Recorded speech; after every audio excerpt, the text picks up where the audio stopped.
ನೋಡಿ, ರಾಷ್ಟ್ರೀಯ ಹೋರಾಟಗಳು ಅಂದ ತಕ್ಷಣ ನಮ್ಮ ಕಣ್ಣ ಮುಂದೆ ಬರೋದು ಯಾರು ಕೇಳಿದ್ರೆ ಉತ್ತರ ಭಾರತದ ಕೆಲವು ರಾಜರು. ಉದಾಹರಣೆಗೆ ಮಹಾರಾಣಾ ಪ್ರತಾಪ, ಪೃಥ್ವಿರಾಜ್ ಚೌಹಾಣ್, ಇನ್ನು ಛತ್ರಪತಿ ಶಿವಾಜಿ ಮಹಾರಾಜರು, ಇವರೆಲ್ಲರ ಹೆಸರನ್ನು ನಾವು ಹೇಳ್ತೀವಿ. ಆದರೆ ನಮ್ಮ ನೆಲದ, ನಮ್ಮ ಮಣ್ಣಿನ, ನಮ್ಮ ಪೂರ್ವಜರನ್ನು ನಾವು ಮರೆತು ಬಿಡ್ತೀವಿ. ಇದು ಬಹಳ ದುರಂತ. ಇದು ನೋಡಿ, 7ನೇ ಶತಮಾನದಿಂದ ಪರಕೀಯ ಶಕ್ತಿಗಳ ವಿರುದ್ಧ ಕನ್ನಡದ ಮಣ್ಣಿನ ಕುವರರು ಹೋರಾಟವನ್ನು ಮಾಡಿದ್ದಾರೆ. 7ನೇ ಶತಮಾನದಿಂದ, ಇವತ್ತು ನಿನ್ನೆ ಅಲ್ಲ, 7ನೇ ಶತಮಾನದಿಂದ ಆರಂಭ ಆಗಿದೆ. 7ನೇ ಶತಮಾನದಲ್ಲಿ ದೇಶದ ಒಳಗೆ ನುಗ್ಗಿ ಬಂದಂತಹ ಇಸ್ಲಾಮಿನ ಸುನಾಮಿಯನ್ನ ಗುಜರಾತಿನ ಗಡಿಯಲ್ಲಿ ತಡೆದು ನಿಲ್ಲಿಸಿ ತನ್ನ ಬಾಹು ಪರಾಕ್ರಮದಿಂದ 100 ವರ್ಷಗಳ ಕಾಲ ಅವರು ಹಿಂದೂಸ್ತಾನದ ಕಡೆಗೆ ತಲೆ ಹಾಕದ ಹಾಗೆ ಅರಬ್ಬರನ್ನ ಬೆನ್ನಟ್ಟಿ ಹೋದವನು ಒಬ್ಬ ಕನ್ನಡದ ಕುವರ, ಅವನಿ ಜನಾಶ್ರಯ ಪುಲಿಕೇಶಿ. ಮುಂದೆ ಅನೇಕ ವರ್ಷಗಳ ಕಾಲ ಅವರು ನಮ್ಮ ಕಡೆಗೆ ತಲೆ ಹಾಕಲಿಲ್ಲ. 8ನೇ ಶತಮಾನ ಬಂತು. ಹಿಮಾಲಯದವರೆಗೆ ತನ್ನ ಸಾಮ್ರಾಜ್ಯದ ಗಡಿಯನ್ನು ವಿಸ್ತರಿಸಿ ಗಂಗೆಯಲ್ಲಿ ತನ್ನ ಕುದುರೆಗಳಿಗೆ ವಿಹರಿಸೋದಕ್ಕೆ, ನೀರು ಕುಡಿಯೋದಕ್ಕೆ ಅವಕಾಶವನ್ನು ಮಾಡಿಕೊಟ್ಟು ಉತ್ತರಾಖಂಡದ 100 ದೇವಾಲಯಗಳಿಗೆ ಉತ್ತರ ಉಂಬಳಿಯನ್ನು ಬಿಟ್ಟಂತಹ 3ನೇ ಗೋವಿಂದ, ಪ್ರಭೂತ ವರ್ಷ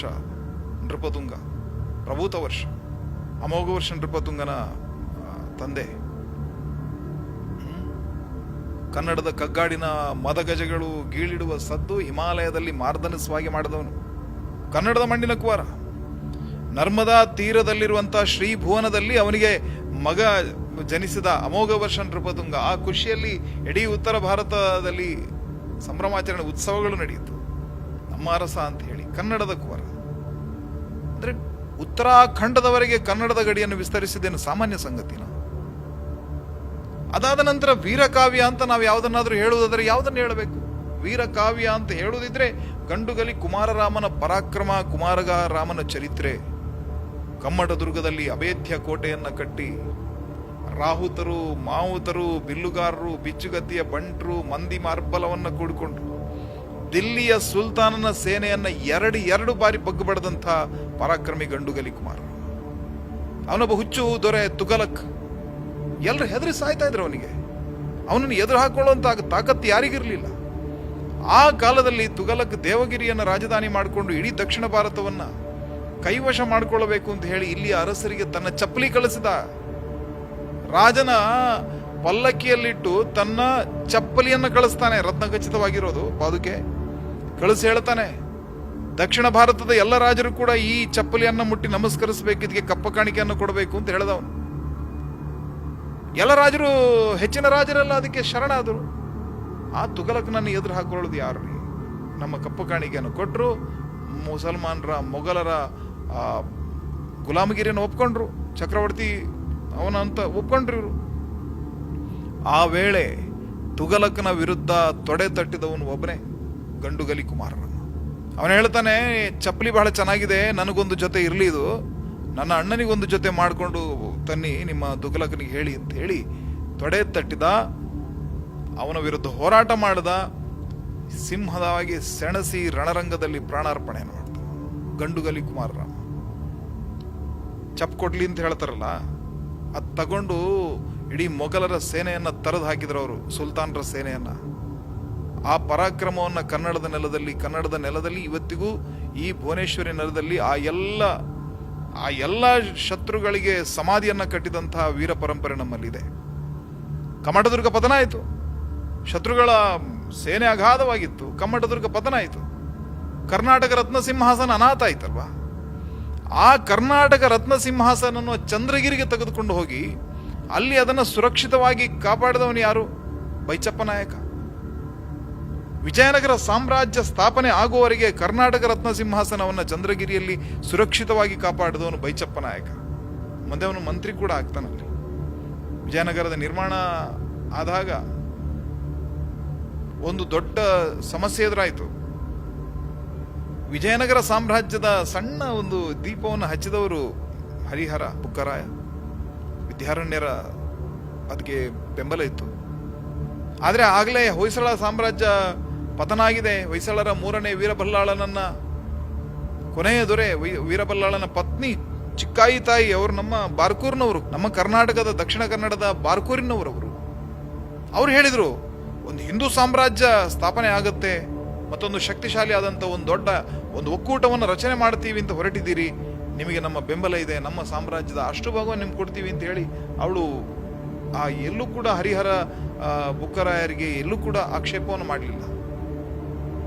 ಇವತ್ತಿಗೂ ಕೂಡ ತಿರುವಣ್ಣಾಮಲೈಯಲ್ಲಿ ಹೊಯ್ಸಳರ ಕೊನೆಯ ಚಕ್ರವರ್ತಿ 3ನೇ ವೀರಬಲ್ಲಾಳ, ಕನ್ನಡಿಗರು ಮರ್ತಿರ್ಬೋದು, ತಮಿಳುನಾಡಿನವರು ಮರ್ತಿಲ್ಲ. ತಿರುವಣ್ಣಾಮಲೈಯಲ್ಲಿ ಇವತ್ತಿಗೂ ಕೂಡ ವೀರಬಲ್ಲಾಳರಾಯನ ಶ್ರಾದ್ದ ಪ್ರತಿ ವರ್ಷ ನಡೆಯುತ್ತೆ. ಅರುಣಾಚಲೇಶ್ವರನೇ ಸ್ವತಃ ಬಂದು ಆ ಶ್ರಾದ್ದದ ಕಾರ್ಯವನ್ನು ನಡೆಸಿಕೊಡ್ತಾನೆ ಅನ್ನುವಂಥ ನಂಬಿಕೆ ಅಲ್ಲಿ ಜನರಿಗಿದೆ. ಯಾಕಂದರೆ ಅರುಣಾಚಲೇಶ್ವರನ ಆ ದೇವಸ್ಥಾನ ಸೇರಿದ ಹಾಗೆ ಇಡೀ ತಮಿಳುನಾಡಿನ ವೈಭವವನ್ನು ಉಳಿಸಿಕೊಟ್ಟವರು ಕನ್ನಡದ ದೊರೆಗಳು, ಹೊಯ್ಸಳರ 3ನೇ ವೀರಬಲ್ಲಾಳ ಅನಂತರ ಬಂದವರು ಎಲ್ಲ. ಮದುರೈ ಸುಲ್ತಾನನ ಎದುರು ಭೀಕರವಾಗಿ ಸೆಣಸಾಟವನ್ನು ಮಾಡಿ ಎಲ್ಲರನ್ನ ನರಕಪುರಿಗೆ ಅಟ್ಟಿಯವನು ತನ್ನ 86ನೇ ಇಳಿ ವಯಸ್ಸಿನಲ್ಲಿ 1343 ಇರಬೇಕು ಅಂತ ಕಾಣುತ್ತದೆ. ಅದು ಹುಣ್ಣಿಮೆಯ ದಿನ ಸಮಯಪುರಂನಲ್ಲಿರುವಂತಹ ರಣರಂಗದಲ್ಲಿ ಮೋಸದಿಂದ ಅವನು ಸೆರೆ ಸಿಕ್ಕಿದ. ಅನಂತ ಆತನನ್ನು ಬಹಳ ಬರ್ಬರವಾಗಿ ಅವರು ಕೊಂದರು. ಕೆಲವರು ಹೇಳ್ತಾರೆ ಆತನ ಇಡೀ ಮೈಯ ಚರ್ಮವನ್ನು ಸುಲಿದಿದ್ರು ಅಂತ ಹೇಳ್ತಾರೆ. ಆತನ ತಲೆಯನ್ನು ಕತ್ತರಿಸಿ ಬಹಳ ಅಪಮಾನವನ್ನು ಮಾಡಿದರು. ಅವನಷ್ಟು ಪರಾಕ್ರಮದಿಂದ ಹೋರಾಡಿದವರು ಇನ್ನೊಬ್ರು ಇಲ್ಲ. ಆ 3ನೇ ವೀರಬಲ್ಲಾಳ ನಮ್ಮ ಕನ್ನಡಿಗರಿಗೆ ಮರೆತೋಗಿದ್ದಾನೆ. ಇಲ್ಲ, ಅವನು ಎಲ್ಲಿದ್ದಾನೆ ಚರಿತ್ರೆಯಲ್ಲಿ ಇಲ್ಲ. ಇವತ್ತಿಗೂ ತಿರುವಣ್ಣಾಮಲೈಗೆ ಹೋದರೆ ಅರುಣಾಚಲೇಶ್ವರನ ಗುಡಿಯ ಗೋಪುರದಲ್ಲಿ ಇವತ್ತಿಗೂ ವೀರಬಲ್ಲಾಳ ಮಹಾರಾಜನ ವಿಗ್ರಹ ಇದೆ. ಇವತ್ತಿಗೂ ನೀವು ಅದನ್ನು ನೋಡಬಹುದು. ದಕ್ಷಿಣ ಭಾರತವನ್ನ ಮುಸಲ್ಮಾನರಿಂದ ಮುಕ್ತಗೊಳಿಸ್ತೀವಿ ಅಂತ ಹೇಳಿ ಧರ್ಮ ಸಂಸ್ಕೃತಿಗಳ ರಕ್ಷಣೆಗೆ ಬೇಕಾಗಿ ಪ್ರತಿಜ್ಞೆಯನ್ನು ಸ್ವೀಕಾರ ಮಾಡಿ ವಿಜಯನಗರ ಸಾಮ್ರಾಜ್ಯಕ್ಕೆ ಬುನಾದಿಯನ್ನು ಹಾಕಿದವರು ಯಾರು? ಸಂಗಮ ಸಹೋದರರು 5 ಜನ ಇದ್ರು. ಹರಿಹರರಾಯ, ಬುಕ್ಕರಾಯ, ಮಾರಣ್ಣ, ಮುದ್ದಣ್ಣ, ಕಂಪಣರಾಯ, ಇವರು 5 ಜನ ಸೇರ್ಕೊಂಡು ಸಾಮ್ರಾಜ್ಯವನ್ನು ರಚನೆ ಮಾಡುತ್ತಾರೆ. ಅವ್ರು ಯಾವ ಯೂನಿವರ್ಸಿಟಿಯಲ್ಲಿ ಓದಿದ್ರು, ಅವರಿಗೆ ಇಂಥ ಮುಂದಾಲೋಚನೆ ಯಾಕೆ ಬಂತು, ದೇಶದ ಮುಂದಿರುವಂತಹ ಅಪಾಯ ಏನು, ಯಾರಿದ ಇವರನ್ನ ಎಚ್ಚರಿಸಿದ್ರು, ಇದನ್ನೆಲ್ಲ ಕೇಳಬೇಡಿ. ಪರಂಪರಾನುಗತವಾಗಿ ಈ ದೇಶದಲ್ಲಿ ಈ ಧರ್ಮದ ರಕ್ಷಣೆಗೆ ಬೇಕಾಗಿ, ಸಂಸ್ಕೃತಿಯ ರಕ್ಷಣೆಗೆ ಬೇಕಾಗಿ ನಮ್ಮ ಹಿರಿಯರು ಬಾಲ್ಯದಿಂದಲೇ ಆ ಸಂಸ್ಕಾರವನ್ನು ಮೈಗೂಡಿಸ್ಕೊಂಡೇ ಬೆಳೆದಿದ್ರು. 1336ರಲ್ಲಿ ಅದರ ಪರಿಣಾಮವಾಗಿ ವಿದ್ಯಾರಣ್ಯರ ತಪಶಕ್ತಿ, ಕ್ರಿಯಾಶಕ್ತಿ ದೇವರ ಆಶೀರ್ವಾದದಿಂದ ವಿಜಯನಗರ ಸಾಮ್ರಾಜ್ಯ ಆರಂಭ ಆಯಿತು. ಯಾರು ಕರ್ನಾಟಕ ರತ್ನ ಸಿಂಹಾಸನವನ್ನ ಸುರಕ್ಷಿತವಾಗಿ ಇಟ್ಟುಕೊಂಡಿದ್ನೋ ಆ ಬೈಚಪ್ಪ ನಾಯಕನನ್ನೇ ಮೊದಲ ಮಂತ್ರಿಯನ್ನಾಗಿ ಮಾಡುತ್ತಾರೆ. ಹಿಂದೂ ರಾಜ್ಯದ ಮೊದಲ ರಾಜ್ಯನಾಗಿ, ವಿಜಯನಗರದ ಮೊದಲ ಅರಸನಾಗಿ ಹರಿಹರ ಅಧಿಕಾರವನ್ನು ಸ್ವೀಕಾರ ಮಾಡಿದ. ಹರಿಹರ ಆಡಳಿತಾತ್ಮಕ ಕೆಲಸವನ್ನು ಮಾಡಿದರೆ ಯುದ್ಧ ಅಭಿಯಾನಗಳಿಗೆ ಬುಕ್ಕ ಭೂಪತಿಯನ್ನು ಮುಂದೆ ಬಿಟ್ಟ. ಎಂಥ ಅದ್ಭುತವಾದಂಥ ಹೋರಾಟ. ದಕ್ಷಿಣ ಭಾರತದ ಎಲ್ಲ ರಾಜವಂಶಗಳಿಗೆ ಪತ್ರ ಬರೆದ. ನಮ್ಮ ಕಣ್ಣ ಮುಂದೆ ಇರುವುದು ಸಾಮಾನ್ಯವಾದಂಥ ಸವಾಲಲ್ಲ. ನಮ್ಮ ದೇವಸ್ಥಾನಗಳು ಮಣ್ಣು ಪಾಲಾಗ್ತಾ ಇವೆ, ನಮ್ಮ ತಾಯಂದ್ರನ್ನ ಎತ್ತಾಕೊಂಡು ಹೋಗಿ ಹರಾಜು ಕರೀತಾ ಇದ್ದಾರೆ. ಈ ಸ್ಥಿತಿಯಲ್ಲಿ ನಾವು ಸಣ್ಣ ಪುಟ್ಟ ಜಗಳಗಳನ್ನು ಮಾಡಿಕೊಂಡು ಗಡಿ ವಿವಾದಗಳನ್ನು ಮಾಡಿಕೊಳ್ಳುವಂಥದ್ದು ನ್ಯಾಯ ಅಲ್ಲ, ನಾವೆಲ್ಲ ಒಂದಾಗಬೇಕು ಅಂತ ಪತ್ರವನ್ನು ಬರೆದ. ಬುಕ್ಕ ಭೂಪತಿಯ ಆ ಪತ್ರಕ್ಕೆ ದಕ್ಷಿಣದ ಎಲ್ಲ ರಾಜರು ಕೂಡ ಮುದ್ರೆಯನ್ನು ಒತ್ತುತ್ತಾರೆ. ಎಲ್ಲ ರಾಜರು ಮುದ್ರೆಯನ್ನು ಒತ್ತುತ್ತಾರೆ. ಸುಮಾರು 200ಕ್ಕೂ ಅಧಿಕ ರಾಜರು ಬುಕ್ಕ ಭೂಪತಿಯ ಜೊತೆಗೆ ನಿಲ್ತಾರೆ. ಯಾರು ನಿಲ್ಲಿಲ್ಲ, ಅವರನ್ನು ಯುದ್ಧದಲ್ಲಿ ಎದುರಿಸಿ ವಿಜಯನಗರದ ಭಾಗವಾಗಿ ಮಾಡಿಕೊಂಡ್ರು. ಒಂದು ಅಭೇದ್ಯವಾದಂಥ ಒಂದು ರಾಜ ಒಕ್ಕೂಟವನ್ನು ದಕ್ಷಿಣದಲ್ಲಿ ಅವರು ಆರಂಭ ಮಾಡಿದರು. 42 ವರ್ಷಗಳ ಕಾಲ ಮುಸಲ್ಮಾನರ ಆಳ್ವಿಕೆಯಲ್ಲಿದ್ದಂಥ ನರಳಿ ಬೆಂಡಾಗಿ ಹೋದಂಥ ದೇಗುಲಗಳ ನಗರಿ ಮಧುರೆ, ಅದನ್ನು ಸುಲ್ತಾನರಿಂದ ಮುಕ್ತಗೊಳಿಸಿದವರು ಯಾರು? ಕನ್ನಡಿಗರು. ಕನ್ನಡ ಕುಲತಿಲಕ ಬುಕ್ಕ ಭೂಪತಿ, ಆತನ ಮಗ ವೀರಕಂಪಣರಾಯ ರಣರಂಗಕ್ಕೆ ಹೊರಟು ನಿಂತಾಗ ಆತನ ಪತ್ನಿ ಗಂಗಾಂಬಿಕೆ ಅವಳು ರಣರಂಗಕ್ಕೆ ಹೊರಡ್ತಾಳೆ. ಗಂಡನ ಸಾಹಸ ಪರಾಕ್ರಮಗಳನ್ನು ಲೇಖನಿಯಲ್ಲಿ ದಾಖಲು ಮಾಡ್ತಾಳೆ. ಅದನ್ನು ಮಧುರಾ ವಿಜಯಂ ಅಂತ ಹೇಳಿ ಅದ್ಭುತವಾದಂಥ ಪುಸ್ತಕ. ಆ ಮಧುರಾ ವಿಜಯದಲ್ಲಿ ಅವಳು ಹೇಳ್ತಾಳೆ, ಪರಿಶೀಲಿತ ಪಾರಸಿಕ ವಾಗ್ಭೋ ಯವನಾನಂ ಯಥಾಶುಕೇಭ್ಯ. ಅಂದರೆ ಇಲ್ಲಿರುವಂಥ ಪಂಡಿತರು ಇವರೆಲ್ಲರೂ ಕೂಡ ವೇದಘೋಷವನ್ನು ಮಾಡಬೇಕಾದವರು, ಉಪನಿಷತ್ತು ಇನ್ನು ಮತ್ತೆ ಯಾವುದು ಪುರಾಣ ಪಾರಾಯಣ ಮಾಡಬೇಕಾದವರೆಲ್ಲ ಇಲ್ಲಿ ಮಧುರೈ ಸುಲ್ತಾನನ ಕಾಲಬುಡದಲ್ಲಿ ಕೂತ್ಕೊಂಡು ಪಾರ್ಸಿ ಭಾಷೆಯಲ್ಲಿ ಅವನ ಚರಿತ್ರೆಯನ್ನು ಬರಿತಾ ಇದ್ದಾರೆ. ನನಗೆ ಹೊರಗಡೆಯಲ್ಲಿ ಆ ತಾಮ್ರಪರ್ಣಿ ನದಿ ತೀರದಲ್ಲಿ ಜನರನ್ನ ಶೂಲಕ್ಕೆ ಹಾಕಿ ನಿಲ್ಲಿಸಿದ್ದನ್ನು ಕಂಡಾಗ ಕೂಡ ಅಷ್ಟು ಬೇಸರ ಆಗಲಿಲ್ಲ. ಮರಗಳಲ್ಲಿ ನೇತು ಬಿದ್ದಂಥ ಮಕ್ಕಳ ಶವಗಳನ್ನು ಕಂಡಾಗ ಕೂಡ ನನಗೆ ಅಷ್ಟು ಬೇಸರ ಆಗಲಿಲ್ಲ. ಆದರೆ ನಮ್ಮ ದೇಶದ ಈ ಜ್ಞಾನ ಪರಂಪರೆಯ ವಾರಿಸುದಾರರಾದಂಥ ಈ ಎಲ್ಲ ಪಂಡಿತೋತ್ತಮರುಗಳು ಹೋಗಿ ಅವನ ಗುಲಾಮಗಿರಿ ಮಾಡ್ತಾ ಇದ್ರಲ್ಲ, ಇದನ್ನು ನೋಡಿದಾಗ ನನಗೆ ಬೇಸರ ಆಯಿತು ಅಂತ ಅವಳು ಬರೆದಿದ್ದಾಳೆ ಒಂದು ಕಡೆ. ಹಿಂದೂ ಸುರತ್ರಾಣ, ಬುಕ್ಕ ಭೂಪತಿ ಎಲ್ಲ ಕರ್ನಾಟಕದ, ಕೇರಳ, ತಮಿಳುನಾಡು ಎಲ್ಲ ಕೃಷ್ಣಾ ನದಿಯಿಂದ ಕೆಳಗಡೆ ಇರುವ ಎಲ್ಲ ರಾಜರನ್ನು ಒಗ್ಗಟ್ಟು ಮಾಡುವಂತ ಕೆಲಸವನ್ನು ಮಾಡಿದ. ಕಂಚಿಯ ರಾಜ ಕೇಳಿಲ್ಲ, ಸಾಂಬವರಾಯ ಅಂತ. ಆ ಕಂಚಿಯ ರಾಯನನ್ನ ಮನವೊಲಿಸಿ ಅವನನ್ನು ಕೂಡ ಒಕ್ಕೂಟಕ್ಕೆ ಸೇರಿಸಿಕೊಂಡು ವಿಜಯನಗರ ಸಾಮ್ರಾಜ್ಯಕ್ಕೆ ಅವರು ಬುನಾದಿಯನ್ನು ಹಾಕಿದರು. ಮಧುರೆ ಮೇಲೆ 40 ವರ್ಷಗಳ ಕಾಲ, 40 ವರ್ಷಕ್ಕೂ ಅಧಿಕ ಕಾಲ ಸುಲ್ತಾನರ ಆಳ್ವಿಕೆ ಇತ್ತು. ಆ ವೇಳೆ ಮಧುರೆ ಯಾವ ದೇವಸ್ಥಾನದಲ್ಲೂ ದೀಪ ಬೆಳಗ್ತಾ ಇರಲಿಲ್ಲ, ಸಂಪೂರ್ಣ ನಾಶ ಮಾಡಿದರು.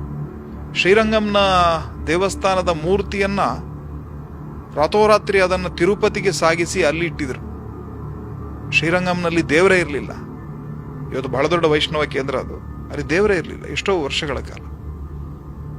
ಆನಂತರ 1364ರಲ್ಲಿ ಬಹಮನಿಯನ್ನ ಅವನನ್ನ ಸೋಲಿಸಿ, ಮಧುರೆ ಸುಲ್ತಾನನ್ನ ಸೋಲಿಸಿ, ಮಧುರಾ ವಿಜಯ ಆದಂತಹ ಸಂದರ್ಭದಲ್ಲಿ ಅವನನ್ನು ಸೋಲಿಸಿ ಆ ಮೂರ್ತಿಯನ್ನು ಮತ್ತೆ ಶ್ರೀರಂಗಂನಲ್ಲಿ ಪ್ರತಿಷ್ಠೆ ಮಾಡಿರುವುದು ಕನ್ನಡಿಗರು. ತಮಿಳುನಾಡನ್ನ ಆ ರಾಕ್ಷಸರಿಂದ ಮುಕ್ತಗೊಳಿಸಿ ಕೊಟ್ಟದ್ದು ಯಾರು ಕೇಳಿದ್ರೆ ಕನ್ನಡಿಗರು. 1364ರಲ್ಲಿ ಬಹಮನಿ ಸುಲ್ತಾನನ್ನ ಸೋಲಿಸಿ 2 ದಶಕಗಳ ಕಾಲ ಅವರು ವಿಜಯನಗರದ ಕಡೆಗೆ ತಲೆ ಹಾಕದಂತೆ ಮಾಡುವಂತ ಕೆಲಸವನ್ನ ಬುಕ್ಕ ಭೂಪತಿ ಮಾಡ್ದ. ಅಂದ್ರೆ ಬಹಮನಿಯ ಕಿರುಕುಳ ಇರಲಿಲ್ಲ. ಕೃಷ್ಣಾ ನದಿಯಿಂದ ಹಿಡಿದು ಹಿಂದೂ ಸಾಗರದವರೆಗೆ ಹಿಂದೂಗಳ ಏಕಛತ್ರಾಧಿಪತ್ಯ. ಬುಕ್ಕ ಭೂಪತಿಯ ಅರಮನೆಯಲ್ಲಿ 200 ಮಾಂಡಲಿಕ ರಾಜರಿದ್ರು. ನಾನಾಗ ಹೇಳಿದೆ 200 ಮಾಂಡಲಿಕ ರಾಜರು. ಆ 200 ಮಾಂಡಲಿಕ ರಾಜರನ್ನು ಇಟ್ಟುಕೊಂಡು ಸಂಘಟನಾ ಚತುರ, ಸಮರ ವಿಶಾರದ, ಹಿಂದೂ ರಾಯ ಸುರತ್ರಾಣ ಬುಕ್ಕ ಭೂಪತಿ ಅಂತ ಹೇಳಿ ಬಿರುದನ್ನು ಧರಿಸಿಕೊಂಡವನು. ಅವನ ನಂತರ ಬಂದಂತ ವಿಜಯನಗರ ಸಾಮ್ರಾಜ್ಯದ ಅತ್ಯಂತ ಪ್ರಸಿದ್ಧ ದೊರೆ ಯಾರು? ಶ್ರೀಕೃಷ್ಣ ದೇವರಾಯ. ಇಡೀ ಭಾರತದ ಪ್ರತಿಯೊಂದು ಮಗುವಿನ ಪಠ್ಯ ಪುಸ್ತಕದಲ್ಲಿ ಇರಬೇಕಾದಂತ ಕತೆ ಶ್ರೀಕೃಷ್ಣ ದೇವರಾಯನ ಕತೆ. ಅದು ಆಳಿದ್ದು ಕೇವಲ 20 ವರ್ಷ ಆಳಿರೋದು. ಆದರೆ ಇವತ್ತಿಗೆ 5 ಶತಮಾನ ಆಯಿತು. ಇವತ್ತಿಗೂ ನೀವು ಜಗತ್ತಿನಲ್ಲಿ ರೋಮ್ ಸಾಮ್ರಾಜ್ಯಕ್ಕೆ ಸರಿಸಾಟಿಯಾದಂಥ ಒಂದು ಶ್ರೀಮಂತ ನಗರ ಎಲ್ಲಿತ್ತು ಅಂತ ಕೇಳಿದ್ರೆ ಕೈ ತೋರಿಸ್ಬೇಕು ಕರ್ನಾಟಕದ ಕಡೆಗೆ.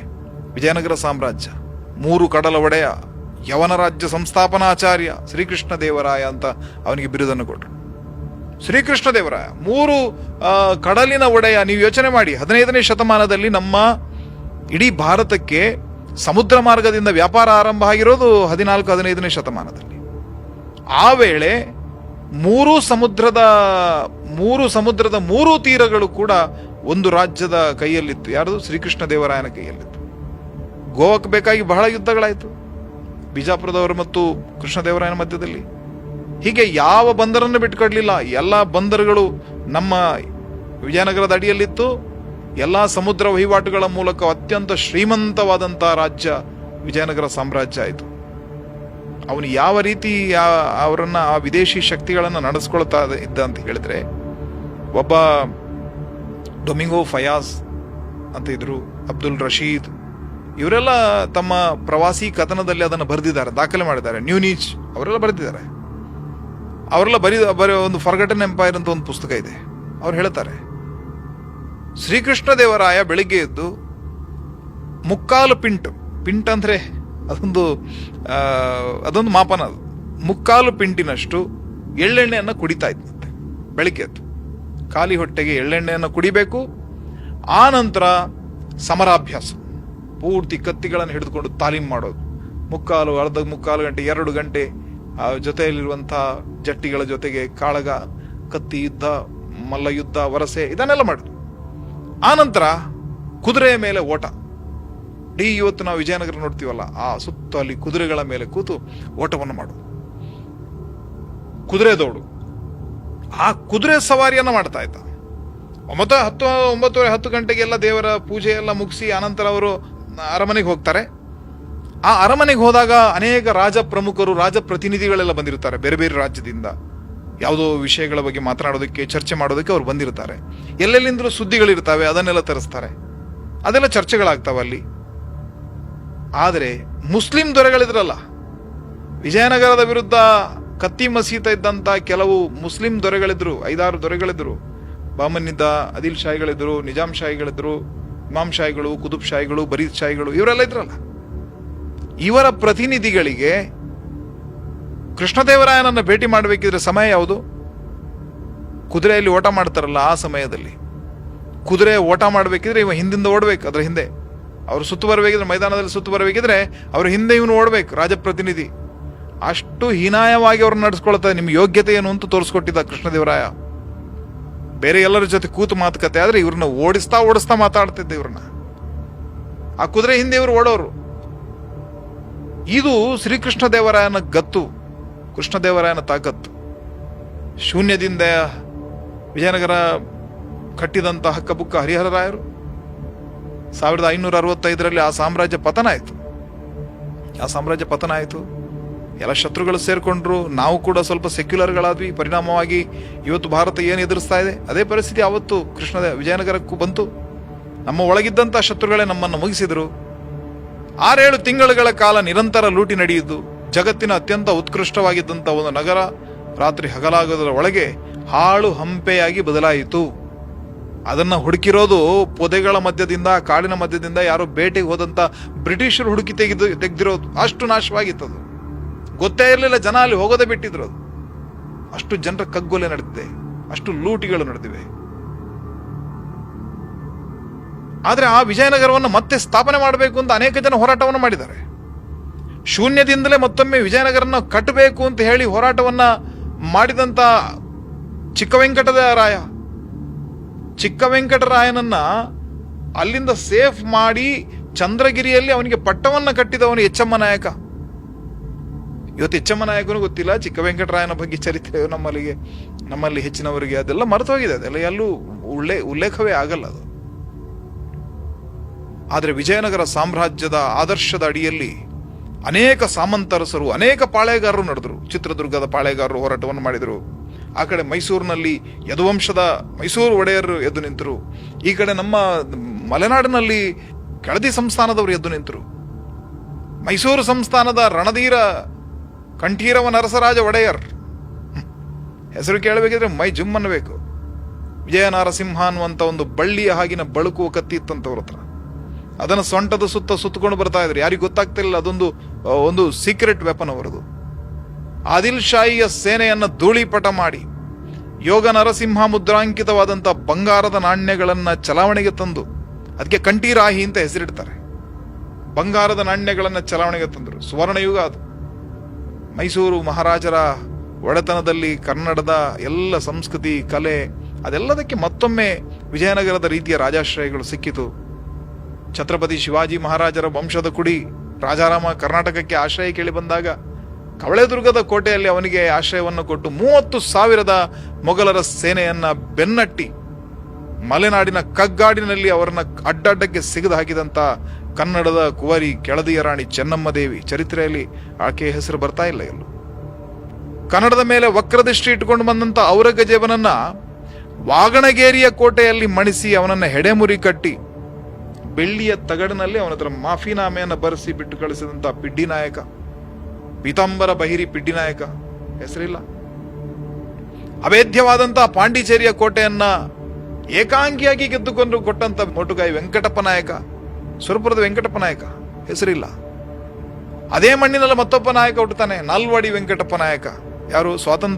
ಪ್ರಥಮ ಸ್ವಾತಂತ್ರ್ಯ ಸಂಗ್ರಾಮ ನಡೆಯುವಂತ ಸಂದರ್ಭದಲ್ಲಿ ಕನ್ನಡದ ಮಣ್ಣಿನಲ್ಲಿ ಕ್ರಾಂತಿಯ ಕಹಳೆಯನ್ನು ಮೊಳಗಿಸಿ ಬಲಿದಾನ ಮಾಡಿದಂತಹ ಸುರಪುರದ ನಾಲ್ವಡಿ ವೆಂಕಟಪ್ಪ ನಾಯಕ. ಅವನ ಬಗ್ಗೆ ಕೂಡ ನಮ್ಮ ಪಠ್ಯ ಪುಸ್ತಕದಲ್ಲಿ ಎಲ್ಲೂ ಕಾಣಿಸುವುದಿಲ್ಲ. ದುರ್ಗದ ಉಳಿವಿಗೆ ಬೇಕಾಗಿ ಕೈಗೆ ಸಿಕ್ಕಿದಂತಹ ಒನಕೆಯಿಂದ, ಕಳ್ಳ ಕಿಂಡಿಯಿಂದ ತೂರಿ ಬಂದಂತಹ ಶತ್ರುಗಳನ್ನ, ಹೈದರಾಲಿಯ ಆ 100 ಹೆಗ್ಗಣಗಳ ನೆತ್ತಿಯನ್ನ ಸೀಳಿ ಚಿತ್ರದುರ್ಗದ ಕೋಟೆಯನ್ನ ಶತ್ರುಗಳ ರಕ್ತದಿಂದ ಪಾವನ ಮಾಡಿದಂತಹ ಒನಕೆಯ ಒಬ್ಬವ. ಪಠ್ಯಪುಸ್ತಕದಲ್ಲಿ ಸ್ವಲ್ಪ ಇದೆ ಅವರ ಬಗ್ಗೆ. ಆದರೆ ಮುಂಚಿನ ದಿನ ಹೈದರಾಲಿ ಗುಣಗಾನ ಮಾಡಿ ಅದೇ CM ಮರುದಿನ ಓಬವ್ವನನ್ನು ಕೂಡ ಹೊಗಳ್ತಾರೆ. ಒಬ್ಬವನನ್ನ ಯಾಕೆ ಹೊಗಳ್ತಾರೆ ಅಂದ್ರೆ ಅದೊಂದು ಜಾತಿ ಓಟಿಗೆ ಬೇಕಾಗಿ, ಹೈದರಾಲಿಯನ್ನು ಯಾಕೆ ಹೊಗಳ್ತಾರೆ ಅಂದ್ರೆ ಒಂದು ಜಾತಿಯ ಓಟಿಗೆ. ಯಾವ ಆದರ್ಶನೂ ಇಲ್ಲ, ಯಾವ ಮಣ್ಣಂಗಟ್ಟಿನೂ ಇಲ್ಲ. ಕಿತ್ತೂರಿಗೆ ರಾಜದ್ರೋಹವಾಯ್ತು. ಮಲ್ಲಪ್ಪ ಅಂತ ಹೇಳಿ ಜೊತೆಯಲ್ಲೇ ಇದ್ದವ ಬ್ರಿಟಿಷರ ಜೊತೆ ಹೋಗಿ ಸೇರ್ಕೊಂಡ. ಇರೋಳೊಬ್ಳು ಹಳ್ಳಿ ಗಾಡಿನ ಹೆಣ್ಣು ಮಕ್ಕಳು ಏನ್ ಮಾಡ್ತಾಳೆ ಅನ್ನುವಂತ ಅಹಂಕಾರವನ್ನಲ್ಲಿತ್ತು, ಬ್ರಿಟಿಷರ ಜೊತೆ ಸೇರ್ಕೊಂಡ. ಬಿಡ್ಲಿಲ್ಲ ಅವನನ್ನ. ಆನೆಯ ಕಾಲಿನ ಅಡಿಗೆ ಹಾಕಿ ಸೀಳಿದ್ಲ ಅವನನ್ನ ಕಿತ್ತೂರಿನ ರಾಣಿ ಚೆನ್ನಮ್ಮ. ಗಂಡ ಸತ್ತಂತ ಒಂದು ಹಳ್ಳಿಗಾಡಿನ ಹೆಂಗಸು ಬೆದರಿಕೆಯಿಂದ ಮಣಿಸಬಹುದು ಅಂತ ಬ್ರಿಟಿಷರು ಬೂಟ್ಗಾಲ್ನ ಸದ್ದು ಮಾಡಿಕೊಂಡು ಕಿತ್ತೂರಿನ ಕೋಟೆಯ ಬಾಗಿಲಿಗೆ ಬಂದು ನಿಂತರಲ್ವಾ. ಬಾಗಿಲಿನ ದಳಗಳು ಮುಚ್ಕೊಂಡಿದ್ವು. 20 ನಿಮಿಷದಲ್ಲಿ ಬಾಗಿಲು ತೆಗೆದಿದ್ರೆ ಕೋಟೆಯ ಬಾಗಿಲುಗಳನ್ನ ಗುಂಡಿಟ್ಟು ಉಡಾಯಿಸ್ತೀವಿ ಅಂತ ಹೇಳಿದ್ರು ಬ್ರಿಟಿಷರು.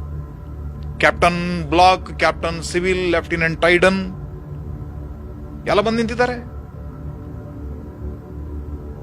ಇವರ ಅಪ್ಪನ ಅಂತ ಸೈನಿಕರು ನಮ್ಮಲ್ಲಿಲ್ವಾ, ಕನ್ನಡಿಗರು ಒಳಗಡೆ ಇದ್ರು ಕೋಟೆ ಒಳಗಡೆ. ಸರ್ದಾರ ಗುರು ಸಿದ್ದಪ್ಪ, ಅಂಟೂರು ಬಾಳಪ್ಪ, ಚೆನ್ನಪ್ಪನ ಎಡಬಲದಲ್ಲಿ ನಿಂತಿದ್ದಾರೆ. ಕಾಯ್ತಾ ಇದ್ರು ಆದೇಶ ಯಾವಾಗ ಹೊರಗಡೆಯಿಂದ ಸಿಗಬೇಕು ನಮಗೆ ಅಂತ. ಹೊರಗಡೆಯಿಂದ ಆದೇಶ ಬಂತು. ಹೊರಗಡೆಯಿಂದ ಆದೇಶ ಮಾಡಿದ್ರು, ಕೋಟೆಯ ಮೇಲೆ ಗುಂಡನ್ನು ಹಾರಿಸಿ ಅಂತ ಹೇಳಿ ಆದೇಶ ಬಂತು. ಪಿರಂಗಿಗಳು ಎದುರು ಬಂತು. ತೋಪುಗಳಿಗೆ ಇನ್ನೇನು ಬೆಂಕಿ ಹಚ್ಚಬೇಕು ಅನ್ನೋಷ್ಟರಲ್ಲಿ ಕೋಟೆಯ ಬಾಗಿಲನ್ನು ತೆರೀತಾಳೆ. ಆ ಚೆನ್ನಮ್ಮಾಜಿ ಮತ್ತು ಆ ಸಿದ್ದಪ್ಪ ಬಾಳಪ್ಪನವರು ಸೇರಿ ಬ್ರಿಟಿಷರ ರುಂಡವನ್ನ ಚೆಂಡಾಡ್ತಾರೆ. ತ್ಯಾಕರೆಯ ರುಂಡ ಅಲ್ಲಿ ಬಿದ್ದಿತ್ತಂತೆ. ಅನಂತರ ಏನಾಯ್ತು ನಂತರದ ಪ್ರಶ್ನೆ. ಆದರೆ ಒಮ್ಮೆ ಪ್ರಚಂಡವಾದಂತ ಬಲದ ಜೊತೆಗೆ ಶತ್ರುಗಳನ್ನ ಭಯಭೀತಗೊಳಿಸೋದಿದೆಯಲ್ಲ, ಅದು ಭಾರತೀಯರ ರಕ್ತಗತವಾದಂತ ಗುಣ. ಅದು ಹೆದರಿ ಹೇಡಿಗಳ ತರ 1000 ವರ್ಷ ಬದುಕುವುದಕ್ಕಿಂತ ಹುಲಿಯ ತರ, ಸಿಂಹದ ತರ ಒಂದು ದಿನದ ಗರ್ಜನೆ ಮಾಡುವಂತ ಭಾರತೀಯರ ಪರಂಪರೆಯನ್ನ ಮತ್ತೆ ಎತ್ತಿ ತೋರಿಸಿದವಳು ಕಿತ್ತೂರಿನ ರಾಣಿ ಚೆನ್ನಮ್ಮ. ಕಿತ್ತೂರು ರಾಜ್ಯ ಆಂಗ್ಲರ ವಶವಾಯಿತು. ರಾಣಿಯನ್ನ ತಗೊಂಡೋಗಿ ಸೆರೆಮನೆಯಲ್ಲಿ ಹಾಕಿದ್ರು. ಆದ್ರೆ ಆಕೆಯ ಜೊತೆಯಲ್ಲಿದ್ದವರು ಬಿಡಲಿಲ್ಲ. 1000 ಕ್ರಾಂತಿಕಾರಿಗಳ ಪಡೆಯನ್ನ ಕಟ್ಟಿ ಗೆರಿಲ್ಲಾ ಮಾದರಿಯಲ್ಲಿ ಆಂಗ್ಲರ ಪಡೆಯನ್ನ ಬಗ್ಗು ಬಡಿಯುವಂತ ಕೆಲಸವನ್ನ ಕನ್ನಡದ ಒಬ್ಬ ಮಣ್ಣಿನ ಮಗ ಮಾಡ್ತಾನೆ. ಅವನ ಹೆಸರು ಸಂಗೊಳ್ಳಿ ರಾಯಣ್ಣ. ಆ ಕ್ರಾಂತಿಯ ಕಹಳೆಯನ್ನ ಮೊಳಗಿಸಿ ನಂದಗಡದ ಸಮಾಧಿಯಲ್ಲಿ ಇವತ್ತಿಗೂ ನಂದದ ಜ್ಯೋತಿಯಾಗಿ ಬೆಳಗ್ತಾ ಇರುವಂತಹ ಸಂಗೊಳ್ಳಿ ರಾಯಣ್ಣ ನಮ್ಮ ಪಠ್ಯ ಪುಸ್ತಕದಲ್ಲಿ ಎಲ್ಲೂ ಬರಲ್ಲ. ನರಗುಂದದ ಕೋಟೆಗೆ ಮ್ಯಾನ್ಸನ್ನ ರುಂಡವನ್ನ ಕಟ್ಟಿದಂಥ ಇವನು ಬಾಬಾ ಸಾಹೇಬ, ನರಗುಂದದ ಬಾಬಾ ಸಾಹೇಬ ಎಲ್ಲೂ ಇಲ್ಲ. ಹೀಗೆ ನಮ್ಮ ಚರಿತ್ರೆಯಿಂದ ಮರೆಯಾದಂಥ ಎಲ್ಲ ಮಹಾಪುರುಷರನ್ನ, ಹೋರಾಟಗಾರರನ್ನ ಮತ್ತೊಮ್ಮೆ ನೆನಪಿಸುವಂತ ಕೆಲಸವನ್ನು ನಾವು ಮಾಡಲೇಬೇಕು. ಅದಿಲ್ಲದೆ ಹೋದ್ರೆ ಈ ಪರಂಪರೆ ಮತ್ತೊಮ್ಮೆ ಒಂದು ವಿಸ್ಮೃತಿಗೆ ಒಳಗಾದಂಥ ಈ ಸಮಾಜ ಇತಿಹಾಸದಿಂದ ಯಾವುದೇ ಪಾಠವನ್ನು ಕಲಿಯದೇ ಇದ್ರೆ ಇತಿಹಾಸ ಮತ್ತೆ ಮರುಕಳಿಸುತ್ತೆ, ಮತ್ತೆ ಈ ದೇಶ ಗುಲಾಮಗಿರಿಗೆ ಹೊರಟೋಗುತ್ತೆ.